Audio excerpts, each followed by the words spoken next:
Hello guys, welcome back to the channel and welcome back to Elite Wrestling. So guys finally इस week का AEW का dynamite show हो चुका है खत्म और आज इस वीडियो के अंदर हम उसी के बारे में बात करने वाले हैं। और गाइज हम जानने वाले हैं कि इस वीक हुए डायनामाइट शो के ऊपर क्या हुआ और हमें इस वीक के डायनामाइट शो के ऊपर कौन कौन सी देखने को मिली है। इसीलिए गाइज ये सब बातें जानने के लिए ये वीडियो एकदम आखिर तक जरूर देखना और ऐसे ही AEW से रिलेटेड हर एक न्यूज, रूमर और अपडेट और AEW के हर एक शो का रिव्यू पाने के लिए हमारे चैनल को सब्सक्राइब करना मत भूलना। पर गाइज अब ज्यादा देर न लगाते हुए चलिए ये वीडियो शुरू करते हैं और करते इस वीक हुए डायनामाइट शो का रिव्यू और जानते हैं कि इस वीक के डायनामाइट शो के ऊपर क्या हुआ। तो गाइज इस वीक के डायनामाइट शो की शुरुआत AEW के मेंस डिवीजन से एक नॉर्मल 1-on-1 मैच से हुई, जहां पर हमें क्रिस जेरिको कमांडर को फेस करते हुए दिखाई दिए। और अगर यहाँ पर हम बात करें इस मैच की, तो गाइज इस मैच की शुरुआत से क्रिस जेरिको कमांडर की इंसल्ट करने में लगे हुए थे, जो देखकर कमांडर ने इस मैच के अंदर जेरिको पर काफी तगड़ा अटैक कर दिया। और कमांडर ने इस मैच के अंदर अपने काफी जबरदस्त हाई फ्लाइंग मूव्स लगाए हैं, पर एक टाइम के लिए कमांडर को ग्राउंडेड कर जेरिको ने कमांडर पर काफी तगड़ा अटैक कर दिया। और यहाँ पर जेरिको इस मैच के अंदर पूरी तरीके से डोमिनेट कर रहे थे, जो देखकर कमांडर ने एक दो बार अपना कमबैक करने का भी ट्राई किया, जिसके लिए उन्होंने थोड़े पर हाई फ्लाइंग मूव्स भी लगाए। पर आखिरकार जेरिको ने कमांडर पर अपना फिनिशर लायन टेमर लगा दिया और यहाँ पर सबमिशन के सहारे क्रिस जेरिको ने ये मैच जीत लिया है। और देखने के लिए मजा आने वाला था कि आगे जेरिको क्या करते हैं, लेकिन इतने में यहाँ पर डॉन कैलस आ गए और जेरिको से बात करते हुए डॉन कैलस ने कहा कि डॉन कैलस यहाँ पर जेरिको को ये बताने के लिए आए हैं कि जब डॉन कैलस और जेरिको पहली बार एक दूसरे से मिले थे तब वो दोनों एक फैक्शन का पार्ट थे और वहाँ पर उन दोनों के मेंटोर ने कहा था कि उन दोनों को हमेशा एक साथ रहना चाहिए। जो कहकर डॉन कैलस ने यहाँ पर एक वीडियो क्लिप दिखाई, जहाँ पर हम देख सकते थे कि डॉन कैलस और क्रिस जेरिको एक फैक्शन का पार्ट थे। और ये देखकर क्रिस जेरिको ने भी यहाँ पर कहा कि हाँ, जेरिको को याद है कि उनके मेंटोर ने उन्हें कहा था कि उन्हें हमेशा से साथ रहना चाहिए। और इस पर बात करते हुए यहाँ पर डॉन कैलस ने कहा कि इसीलिए ही डॉन कैलस चाहते हैं कि क्रिस जेरिको सोचे और अपने मेंटोर के लिए क्रिस जेरिको डॉन कैलस की फैमिली ज्वाइन करे, क्योंकि इससे बढ़िया जेरिको के लिए और कुछ नहीं हो सकता। और ये देखकर उनके लेट मेंटोर भी काफी खुश होंगे। जो बातें कहकर डॉन कैलस यहाँ चले गए और यहाँ पर जेरिको भी काफी इमोशनल दिख रहे थे। तो यहाँ पर देखने के लिए मजा आने वाला था कि क्या अपने गुजर गए हुए मेंटोर के लिए जेरिको डॉन कैलस की फैमिली ज्वाइन करते हैं या नहीं। पर इसके बाद हमने देखा कि डायनामाइट शो के ऊपर एलेक्स मार्वेज बैकस्टेज में जंगल बॉय का इंटरव्यू ले रहे थे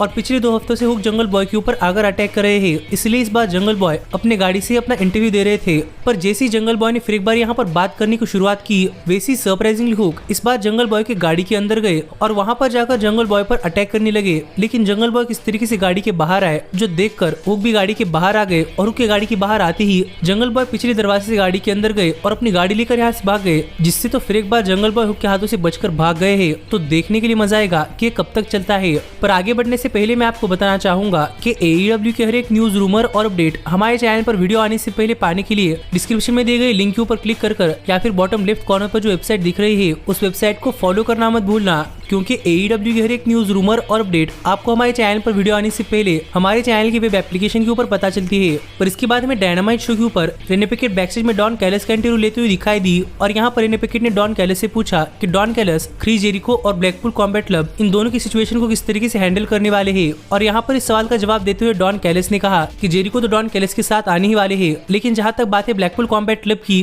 तो डॉन कैलस शो के मेन इवेंट के अंदर ब्लड एंड गट्स मैच के लिए ब्लैकपूल कॉम्बैट क्लब का 5वां मेंबर रिवील करते हुए दिखाई देने वाले हैं और ये वो खुद अकेले करने वाले हैं, क्योंकि वो ओमेगा से नहीं डरते। जो बातें यहाँ पर डॉन कैलस ने कही, तो देखने के लिए मजा आने वाला था कि मेन इवेंट के अंदर ब्लैकपूल कॉम्बैट क्लब का 5वां मेंबर कौन निकलता है। लेकिन इसके बाद हमने देखा कि जब फिर एक बार MJF और एडम कोल एक दूसरे के साथ टाइम स्पेंड करने के लिए कसिनो के अंदर गए थे, तो यहाँ पर ये दोनों फुल ऑन ड्रिंक्स कर रहे थे और MJF ने तो एक बार यहाँ पर लड़कियों के साथ मजे करने के लिए भी कहा, पर एडम कोल ने कहा कि वो ब्रिट बेकर को धोखा नहीं देंगे, इसलिए MJF खुद जाकर मजे कर आ गए। और यहाँ पर MJF चाहते थे कि एडम कोल MJF और उनका टी शर्ट पहने, पर एडम कोल ने कहा कि एडम कोल ये टी शर्ट पहन लेंगे, सिर्फ एक शर्त पर, MJF को एडम कोल ने जो कहा है वो करना पड़ेगा। और ऐसा कहकर एडम कोल सरप्राइजिंगली MJF को वीडियो गेम खेलने के लिए ले गए, जो MJF तो जरा भी नहीं करना चाहते थे, लेकिन एडम कोल के लिए MJF ने गेम्स खेले और MJF को भी सरप्राइजिंगली गेम्स पसंद आए। और बातों बातों में MJF ने कहा कि MJF कभी गेम्स नहीं खेलते क्योंकि उनका कोई दोस्त नहीं है। और ये सुनकर एडम कोल ने MJF से कहा कि एडम कोल को लग रहा था कि MJF काफी डूश बैग है,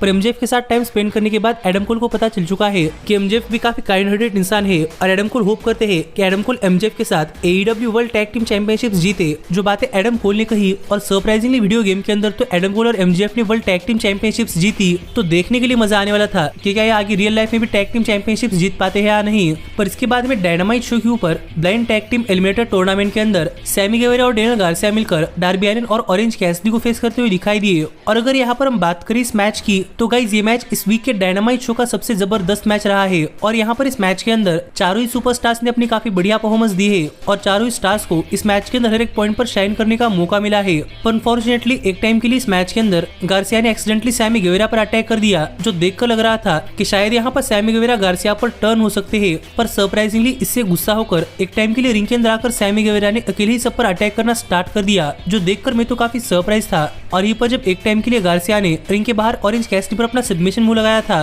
तभी यहाँ पर प्रिंस नाना आ गए और वो गार्सिया को स्केटबोर्ड दे रहे थे और कह रहे थे कि गार्सिया स्केटबोर्ड से ऑरेंज कैसिडी पर अटैक करे। और गार्सिया ऐसा करने के लिए जा ही रहे थे कि डार्बी एलिन ने गार्सिया के हाथ में स्केटबोर्ड पकड़ लिया और इतने में रेफरी की पीठ पीछे out of nowhere swerve Strickland ने आकर डार्बी एलिन के ऊपर अटैक कर दिया और स्वर्व यहाँ से भाग गए। पर सैमी ने कुछ नहीं देखा था और सैमी ने यूजुअली डार्बी पर अपना फिनिशर लगाकर उन्हें पिन कर ये मैच जीत लिया। लेकिन सैमी गेवेरा को ये नहीं पता था कि उनके टीम ने इस मैच के अंदर चीटिंग की है। और ऐसे ही इस मैच के आखिर में सैमी गेवेरा भी डार्बी एलिन को हैंडशेक कर यहाँ चले गए, जो देखकर गार्सिया तो काफी नाराज थे। तो देखने के लिए मजा आने वाला था कि आगे क्या होता है। पर इसके बाद हमें डायनामाइट शो के ऊपर निक वेन के लिए एक हाइप वीडियो देखने को मिला, जहाँ पर निक वेन ने अपनी बैक स्टोरी बताई। एक स्केर्ड बॉय से एक रेसलर बन चुके हैं, जो प्रोमो पैकेज देखने के बाद सभी लोग निक वेन का डायनामाइट शो पर डेब्यू देखने के लिए काफी एक्साइटेड थे। लेकिन इसके बाद हमने देखा कि रेने पैकेट बैक स्टेज में एडम कोल का इंटरव्यू ले रही थी और फिर एक बार यहाँ पर एडम कोल फोन पर लगे हुए थे। लेकिन यहाँ पर बात करते हुए एडम कोल ने कहा कि एडम कोल एमजेएफ के साथ टैग टीम के काम करने के लिए काफी एक्साइटेड है और उन्हें पहली बार मजा भी आ रहा है। जो बातें एडम कोल कर ही रहे थे, कितने में यहाँ पर रॉड्रिक स्ट्रॉन्ग आ गए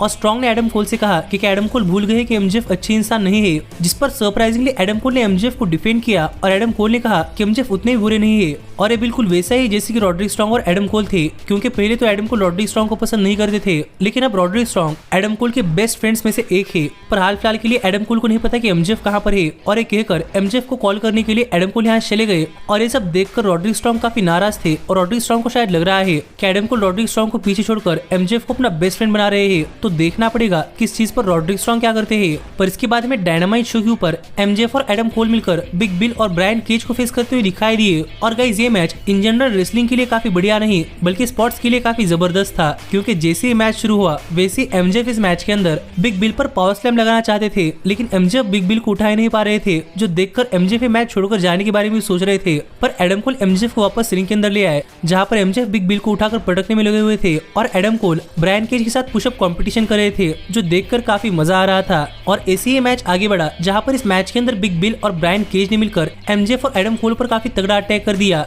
पर इसी अटैक के बीच में एक टाइम के लिए एमजेएफ बिग बिल को उठाकर एक पावर स्लैम लगा पाए, जो देखकर यहाँ पर पूरा का पूरा क्राउड सरप्राइजिंगली एमजेएफ को सपोर्ट कर रहा था। और एमजेएफ को इस मैच के अंदर बेबी फेस सुपरस्टार का रिएक्शन मिल रहा था, जो देखकर मैं भी काफी सरप्राइज था। और जैसे एडम कोल भी इस मैच के अंदर आए, वैसे एडम कोल और एमजेएफ ने मिलकर इस मैच के अंदर अपने काफी तगड़े मूव्स लगाए और वो यहाँ पर अपना फिनिशर यानी कि डबल क्लोज लाइन भी लगाने के लिए जाने वाले थे, लेकिन बिग बिल ने ऐसा होने से रोक लिया और as a result Big Bill को रिंग के बाहर कर एमजेएफ ने ब्रायन केज पर अपना फिनिशर लगा दिया, जिसे कि एडम कोल ने अपने फिनिशर बूम से फॉलो किया और ब्रायन केज को पिन कर एमजेएफ और एडम कोल ने ये मैच जीत लिया है और वो इस टूर्नामेंट के फाइनल्स के अंदर पहुंच चुके हैं, जो चीज देखकर सच में अब काफी मजा आ रहा है। पर यही पर मैच खत्म होने के बाद बात करते हुए एमजेएफ ने कहा कि एमजेएफ यहाँ पर सबको बताना चाहते हैं कि एमजेएफ और एडम कोल फाइनली एक टैग टीम की तरह काम कर पा रहे हैं, जिसके साथ ही यहाँ पर एडम कोल ने बात करते हुए कहा कि एमजेएफ एडम कोल के one of the best tag team partners में से एक है और वो यहाँ पर प्रॉमिस करते हैं कि फाइनल्स मैच जीतकर वो अब AEW world tag team champions बनने वाले हैं, क्योंकि वो सबसे बेटर है एंड यू नो इट। जो बातें यहाँ पर एडम कोल और एमजेएफ ने कही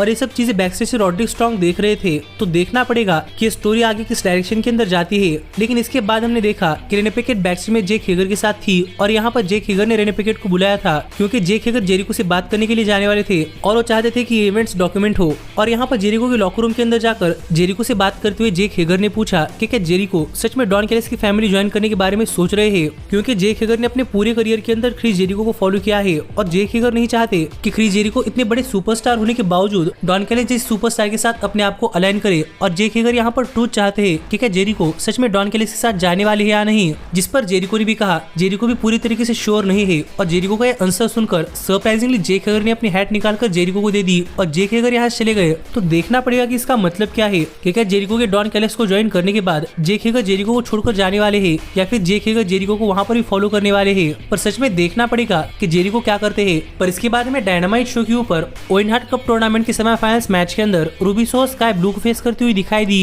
और अगर यहाँ पर हम बात करें इस मैच की, तो गाइस ये मैच भी इस वीक के डायनामाइट शो के ऊपर एक ठीक ठाक सा मैच रहा है, जहां पर हर बार की तरह ही इस मैच के अंदर आउटकास्ट ने भी इंटरफेयर करने का ट्राई किया, पर रेफरी ने देखकर आउटकास्ट को रिंग साइड से इजेक्ट कर दिया, जिसके चलते स्काई ब्लू को इस मैच के अंदर काफी बड़ा एडवांटेज मिला और वो इस मैच के अंदर पूरी तरीके से रूबी सोहो पर कॉन्सेंट्रेट कर उन पर अटैक कर पा रही थी। पर रूबी सोहो अपने आलतों से कहां पर बाज आने वाली थी, क्योंकि एक टाइम के लिए रूबी सोहो ने ऐसा दिखाया कि वो इंजर्ड हुई है, जो देखकर रेफरी जब रूबी सोहो को अटेंड कर रहा था तो इस डिस्ट्रैक्शन का फायदा उठाकर स्काई ब्लू पर out of nowhere top rope से अपना फिनिशर लगाकर स्काई ब्लू को पिन कर रूबी सोहो ने ये मैच जीत लिया है। और रूबी सोहो लगातार दूसरे साल ओवेन हार्ट कप टूर्नामेंट के अंदर फाइनल्स में पहुंच चुकी है और ये मैच भी एक ठीक ठाक सा मैच रहा। तो देखने के लिए मजा आएगा कि क्या वो ये टूर्नामेंट जीत पाती है या नहीं। पर इसके बाद हमें डायनामाइट शो के ऊपर क्यूटीवी हार्ली कैमरन का म्यूजिक वीडियो प्रीमियर करते हुए दिखाई दिए। और गाइस कहना पड़ेगा कि हार्ली कैमरन का म्यूजिक वीडियो एक ठीक ठाक सा म्यूजिक वीडियो था, जो मुझे उतना ज्यादा तो पसंद नहीं आया। लेकिन इसके बाद AEW ने अगले रैम्पेज, कोलिजन और डायनामाइट शो के लिए काफी सारे मैचेस एडवर्टाइज किए, जो कौन से जानने के लिए डिस्क्रिप्शन में दिए गए लिंक के ऊपर क्लिक कर या फिर ऊपर आए हुए कार्ड के ऊपर क्लिक कर हमारे चैनल की वेबसाइट को फॉलो करना मत भूलना। लेकिन इस सब के बाद फाइनली यहाँ पर टाइम हो चुका था डायनामाइट शो के मेन इवेंट का, जहाँ पर निक वेन एक 1-on-1 मैच के अंदर स्वर्स स्ट्रिकलैंड को फेस कर रहे थे। और गाइस निक वेन का AEW के अंदर डेब्यू मैच था, इसलिए इस मैच की शुरुआत से ही स्वर्स स्ट्रिकलैंड निक वेन को दिखा रहे थे कि वो मेजर लीग्स के अंदर बिलोंग नहीं करते। पर स्वर्व किसी और कॉन्फिडेंस से चलते निक वेन इस मैच के अंदर अपना कमबैक कर पाए और निक वेन ने इस मैच के अंदर स्वर्व पर काफी तगड़ा अटैक कर दिया। पर इतने बड़े स्टेज के ऊपर निक वेन काफी जल्दी डिस्ट्रैक्ट हो रहे थे, जिस चीज का फायदा उठाकर स्वर्व ने भी इस मैच के अंदर अपने अच्छे खासे मूव्स लगाए हैं, जो देखकर रैम के ऊपर खड़े होकर डार्बी अलिन यहाँ पर निक वेन को मॉनिटर कर रहे थे और उन्हें गाइड भी कर रहे थे। और ये मैच भी एक ठीक ठाक सा मैच चला, जहाँ पर सरप्राइजिंगली एक टाइम पर निक वेन स्वर्व पर अपना फिनिशर भी लगा पाए, पर फिर भी स्वर्व किक आउट कर गए, जो देखकर निक वेन और उनकी मदर भी यहाँ पर काफी सरप्राइज थे। और निक वेन के इस अटैक से गुस्सा होकर स्वर्व ने एक टाइम के लिए निक वेन का हाथ मोड़कर उसको काफी जोरदार तरीके से झटका दिया, जो देखकर लग रहा था कि शायद निक वेन का हाथ पूरी तरीके से इंजर्ड हो चुका है। और ये देखकर डार्बी काफी कंसर्न थे और ऐसे निक वेन पर अपना फिनिशर लगाकर उन्हें पिन कर स्वर्व स्ट्रिकलैंड ने फाइनली ये मैच जीत लिया है। और ये मैच जीतकर स्वर्व स्ट्रिकलैंड तो यहाँ चले गए, लेकिन डार्बी अलिन निक वेन को चेक करने के लिए रिंग के अंदर आ गए। तो देखना पड़ेगा कि क्या अपने डेब्यू मैच के अंदर ही निक वेन ने अपना हाथ तुड़वा लिया है या नहीं। पर गाइस सच में निक वेन का डायनामाइट शो पर डेब्यू एक काफी जबरदस्त मैच रहा है। लेकिन इस सब के बाद हमें डायनामाइट शो के मेन इवेंट के अंदर डॉन कैलिस से रिवील करने के लिए आते हुए दिखाई दिए कि ब्लैकपूल कॉम्बैट क्लब का 5th मेंबर कौन होने वाला है। और यहाँ पर आकर बात करते हुए डॉन कैलिस पहले तो ये कह रहे थे कि दिलीट ने धोखा दिया है और ब्लड एंड गट्स मैच के अंदर ब्लैकपूल कॉम्बैट क्लब का जो मेंबर है वो भी दिलीट को उतना ही हेट करता है जितना कि डॉन कैलिस करते हैं। जो सब बातें यहाँ पर डॉन कैलिस कर ही रहे थे, कितने में यहाँ पर केनी ओमेगा आ गए, जिन्हें रोकने के लिए जॉन मॉक्सली और कोनोसुके तकेत्सा ओमेगा पर अटैक करने के लिए आ रहे थे। पर ओमेगा ने दोनों को ही साइड में लगा दिया और ओमेगा रिंग के अंदर जा ही रहे थे कि पीछे से एक सुपरस्टार ने यहाँ पर आकर ओमेगा पर स्टील चेयर से अटैक कर दिया। और गाइस ये कोई और नहीं बल्कि रिटर्निंग सुपरस्टार बास्टर्ड पाक थे। और इसके बाद ओमेगा को रिंग के अंदर ले जाकर ओमेगा से बात करते हुए पाक ने कहा कि ओमेगा अपने आप को संभाल ले, क्योंकि ब्लैकपूल कॉम्बैट क्लब का 5th मेंबर कोई और नहीं बल्कि बास्टर्ड पाक होने वाले हैं। और ये कहकर ओमेगा के गले के अंदर स्टील चेयर फंसाकर बास्टर्ड पाक ओमेगा पर अटैक करने के लिए रोप्स के ऊपर चढ़ गए। लेकिन जॉन मॉक्सली ने यहाँ पर ओमेगा से बात करते हुए कहा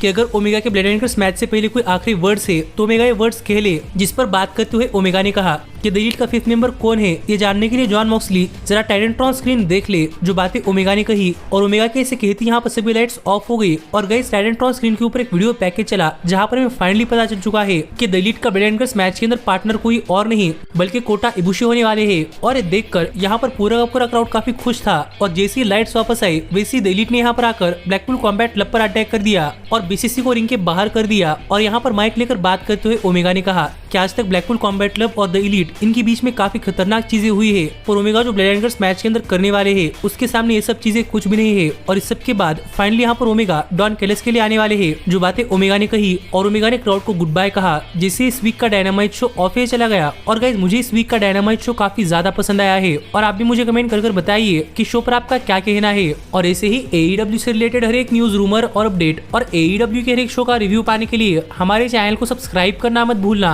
पर गाइस अब मैं मिलता हूं आपसे अगली वीडियो के अंदर, पर तब तक stay healthy, stay happy and keep watching elite wrestling. Hey, did you like that video? Click the screen for more.